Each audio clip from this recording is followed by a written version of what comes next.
Kamera ready, action. Yuk, Pak Juan, bisa diceritakan sedikit kaitan dengan jalannya persidangan pagi hingga siang hari ini?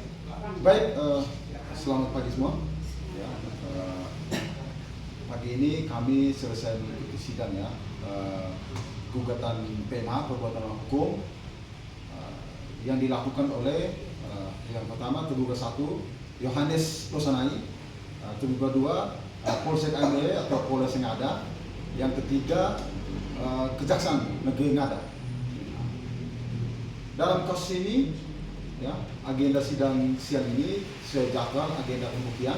Ya, tadi sudah kita lakukan, baik itu bukti surat dan juga bukti berupa pemeriksaan saksi. Saya telah hadirkan untuk menerangkan terkait fokusnya adalah ya kepada kerugian yang dialami oleh penggugat selama menjalani proses hukum. Jadi perlu diketahui bahwa penggugat satu ya sebagai kepada Kabila Trubus, Ibu ini ya, sebagai penggugat dua ya, sebagai penggugat dua dan maka Vinicius ya sebagai penggugat tiga. Perlu diketahui mengapa ini mungkin ada yang belum mengetahui masalah ini sebenarnya ya, seperti apa mungkin setelah jelas bahwa sebelumnya ya klien kami ya Ibu Imena Gopi ini menjadi korban pemerkosaan ya, menjadi korban pemerkosaan. Lalu pada saat proses dia mendapat keadilan, dia melakukan kejadian tersebut di Polsek ya, namun laporan tersebut tidak bisa ditindaklanjuti dengan alasan saksi yang tidak cukup bukti. Dalam perjalanan untuk mencari keadilan, sekali lagi Ibu Imena Gopi ya dia menghadapi proses itu. Justru dia dilapor balik, ya, dia dilapor balik terkait pencemaran nama baik, ya, penghinaan yang dilakukan pada saat itu. Jadi, mengapa itu dilakukan? Ya, alasan adalah karena mereka ingin mencari keadilan. Karena melalui jalur kepolisian, sesuai dengan misi negara, tidak bisa mereka tempuh, mereka masih sedikit kecewa. Lalu kembalilah kepada hukum adat yang ada berjalan, yang sudah ada sejak zaman dulu melalui KIKU. Ya, KIKU dilakukan untuk supaya kejadian-kejadian itu tidak diulangi lagi, lalu pelaku mengakui. Dan kalaupun pelaku tidak mengakui, ya dia bisa ya membalas secara ada juga, bukan membalas dengan melakukan korban pemerkosaan bahkan suaminya juga dan tokoh ada dijadikan tersangka sehingga terkesan ada juga untuk menutup-nutupi kasus ini. Lalu sebagai warga negara yang baik, ya walaupun klien kami diproses, walaupun di luar dari perkara fokus sebenarnya, kami sedang akan mendampingi dengan tulus, dengan siap membantu. Artinya kami mengawal proses tersebut, mulai dari kepolisian sampai ke kejaksaan dan bahkan sampai ke persidangan. Bahwa dalam perkara ini, Majelis Hakim Pengadilan Negeri Jawa ya, menyatakan terbukti secara sah meyakinkan melakukan tindak pidana sebagaimana diatur dalam pasal 310 KUHP tentang penghinaan ya, dan sebagai terbukti apa yang melakukan kita sebagai tindak pidana penghinaan.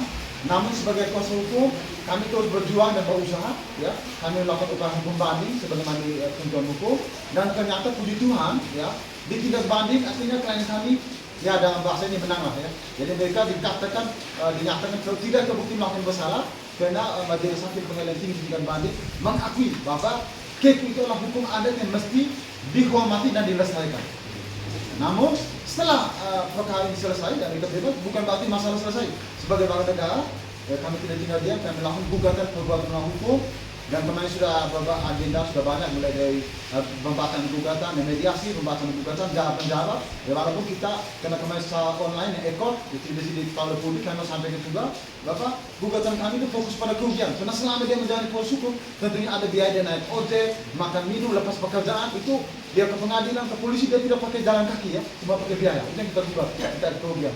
Jadi kita fokusnya kepada kerugian. Namun sayang ya, dalam jawaban yang sudah lewat ini kita menilai bahwa ya tergugat satu seolah-olah bahwa dia sebagai dia memaksakan dia tetap mengikuti proses hukum, sudahlah tidak masalah. Lalu tergugat dua pihak polisian seolah mereka sudah melaksanakan ketentuan hukum dengan baik ya, dengan KUHP dan lain-lain.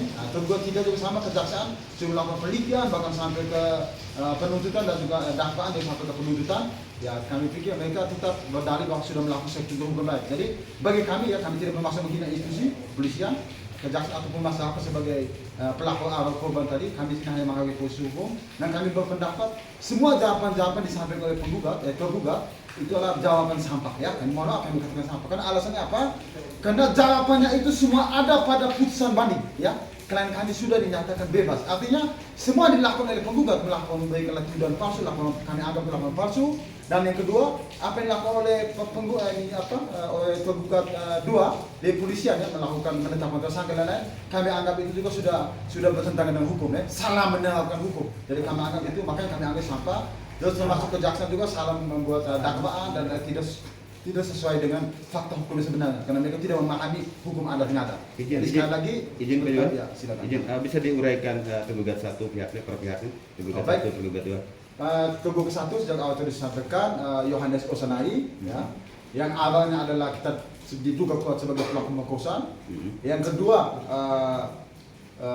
Polsek AME atau Polres Ngada ya, karena melakukan penyidikan. Yang ketiga Kejaksaan Negeri Ngada melakukan penelitian dan juga termasuk penuntutan. Gitu. Ya, terus selanjutnya, udah sejauh mana sudah proses hari ini? Hari ini agenda sudah masuk ke pembuktian ya, kita sudah masuk, termasuk juga bukti suara dan juga pemeriksaan saksi. Saksi kita hari ini sekali lagi kita hadirkan fokus pada kerugian dialami oleh penggugat ya, para penggugat yang sebelumnya jadi korban pemerkosaan ya. Jadi sedih sekali ya, termasuk ini suaminya dulu ya juga ikut dijadikan tersangka dan terdakwa. Juga tokoh adat yang hanya melakukan tugasnya sebagai tokoh adat untuk melakukan kiku dijadikan tersangka dan terdakwa juga. Seperti itu. Jadi dalam perkara ini jelas ya, kami sebagai kuasa hukum sini bukan bentuk perlawanan kami terhadap institusi, bela kecintaan kami supaya ke depan tidak ada lagi ya ibu imeda lain jadi korban ya, jadi korban dalam perkara ini. Tidak ada lagi oknum-oknum ya, penegak hukum yang salah menggunakan pasal atau penerapan atau bisa dikategorikan sebagai tindakan semena-mena. Jadi seperti itu. Jadi tapi saya ingin dijelaskan lagi Ibu ya terkait masalah ini. Memang secara hukum memang terkait korban perkosaan itu tidak boleh ditunjukkan mukanya. Tapi ingat, dalam kasus ini beda konteks. Ini gugatan masalah perdata. Memang walaupun sebenarnya masih ditemukan sesuai aturan, tapi saya sebagai pengacara memang saya agak melawan sebuah aturan. Kalau saya merasa itu perlu kita tunjukkan. Artinya begini, lebih baik menurut Ibu Ime, lebih baik saya malu muka saya dilihat sebagai korban perkosaan, tapi ternyata tidak diproses dan saat ini saya sudah menang, bebas ya, daripada saya menunjukkan muka. Jadi artinya klien kami dia lebih malu kalau penegakan hukum Indonesia ini tidak benar. Dia lebih malu daripada muka dia ditunjuk ya sebagai korban perkosaan. Itu saja. Harapannya ke depan? Ya. Harapan saya ke depan ya kami ya tentunya semua perkara kita ikuti prosedur. Ya tentunya majelis hakim akan menilai lah ya terkait fokus pada kerugian. Kan tidak mungkin penggugat ini dia pergi waktu dijadikan terdakwa tersangka menjalani proses hukum tidak mungkin dia pakai sulap. Saya ke pejabat tiba-tiba di pejabat atau tiba-tiba di tidak semua pasti biaya termasuk operasional jasa pengacara juga kan tahu sendiri kan pengacara kan dibayar kan nggak ada yang gratis di Indonesia ini kan gitu. Jadi kita apalagi dengan masalah-masalah kriminalisasi seperti ini. Cukup. Baik. Silakan. Oke ini lanjutkan lagi. Makanya ini ada tambahan lagi oleh rekan saya. Baik, selamat pagi semua teman-teman semua. Khususnya Ibu Email, Bapak Yakobus dan Pak Venansius. Jadi sebagai seorang pengacara ya, yang seorang perempuan, seorang ini yang berada di Kabupaten Ngada, saya sangat mengharapkan supaya jangan terjadi lagi kekerasan terhadap perempuan dan anak. Ini salah satunya Ibu Email yang saya dampingi dari awal waktu dilaporkan korban pemerkosaan. Sebagai seorang perempuan kita mengharapkan stop sudah kekerasan terhadap perempuan dan anak, dan itu sangat merugikan. Yang menjadi persoalan adalah kenapa pokok perkara ini tidak dinaikkan hanya karena kekurangan bukti. Jadi ini yang menjadi hambatan bagi dan menjadi pelajaran buat kita semua, khususnya masyarakat Ngada. Apabila khususnya mama-mama, perempuan-perempuan dan anak-anak, apabila terjadi tindakan pemerkosaan, jangan langsung lapor ke ketua adat RT, langsung ke kantor polisi, buat laporan sehingga segera divisum. Itu mungkin menjadi pelajaran, menjadi masukan dan menjadi himbauan kepada masyarakat Ngada, khususnya untuk kaum perempuan dan anak, sehingga tidak terjadi lagi kekerasan terhadap perempuan dan anak khususnya pemerkosaan terhadap yang diduga ya tindak pidana pemerkosaan terhadap perempuan khususnya Ibu Imel Megawati. Mungkin dari Ibu Imel mungkin bisa menyampaikan untuk kemeriahan. Terima kasih dari saya dari kasus ini sebagai korban pemerkosaan. Di pertengahan jalan lapor lagi saya ini. Saya jadi sebagai tersangka. Syukur puji Tuhan, saya didampingi oleh kuasa hukum.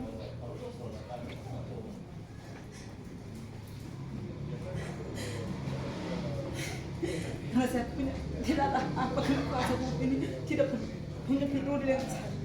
Maka sampai sekarang kami sudah jadi tersangka malah dihukum kami dengan saya punya suami 4 bulan. Bapak Kobus ini 2 bulan harus di penjara, harus dikurung. Karena kami punya kuasa hukum ini mungkin peduli dengan kami, perhatian dengan kami, maka dipanggil, maka kami menang, tidak dibebas, maka kami dibebas kembali. Terima kasih. Sekarang kami punya kerugian, bukan kami minta ini sesuai dengan ini keputusan dari pengadilan tinggi. Terima kasih. Jadi tanggapan tunggu Pak, saya dulu ini kita butuh tanggapan dari suami ibu. Ya, Terima kasih. sabar. Saya suami dari ibu. Perkara ini sudah 3 tahun. 3 tahun ini. 3 tahun tanggal 21 ini pas 3 tahun. Terus 3 Januari.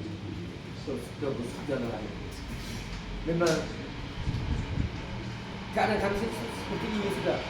Kami tidak dapat apa-apa. Karena kami tidak dapat apa-apa sebagai orang perempuan itu. Karena orang punya ini punya harta apa sehingga posisi kami benar tidak kami salah. Ini ada istilah orang berjalan hela fai karena kayak dia tengok so kayak dia omong ambil saja. Eja kami saya bukan coba eja Sudah ke fokus. jadi karena kami perkara kami sekarang lakukan itu hari Tuntutan kerugian. kerugian ini bukan kamu punya kemauan, itu ada keputusan dari sana, nggak ada gitu. Terima kasih. Kira apa saja tuh keputusan? Apa namanya? Biaya perkara itu Kerugian, jenis kerugiannya apa? Kira-kira bisa dikontrol. materi dan materi. Ya, terima kasih. Oke, sekian saja ya. Sekali lagi kami di sini bukan pengacara konten atau pengacara pansos. Memang setiap kami apa yang kami lakukan perlu kami berikan edukasi pada masyarakat ya, baik melalui konten kami di TikTok, di Facebook dan YouTube, dan juga pasti tentunya oleh teman media, jadi supaya kita memberikan pencerdasan kepada masyarakat ya, edukasi yang baik sehingga masyarakat tidak gagal paham ya. Jangan ada pihak-pihak yang tidak paham hukum tapi bertindak di media seolah komentar dan lain-lain seolah paham hukum. Dan saya perlu jelaskan juga Bapak, sejak awal kasus ini setelah kami mendampingi ibu ini, kami dihujat habis-habisan, kami dihujat seolah kami ini pengacara yang macam-macam negatif gitu.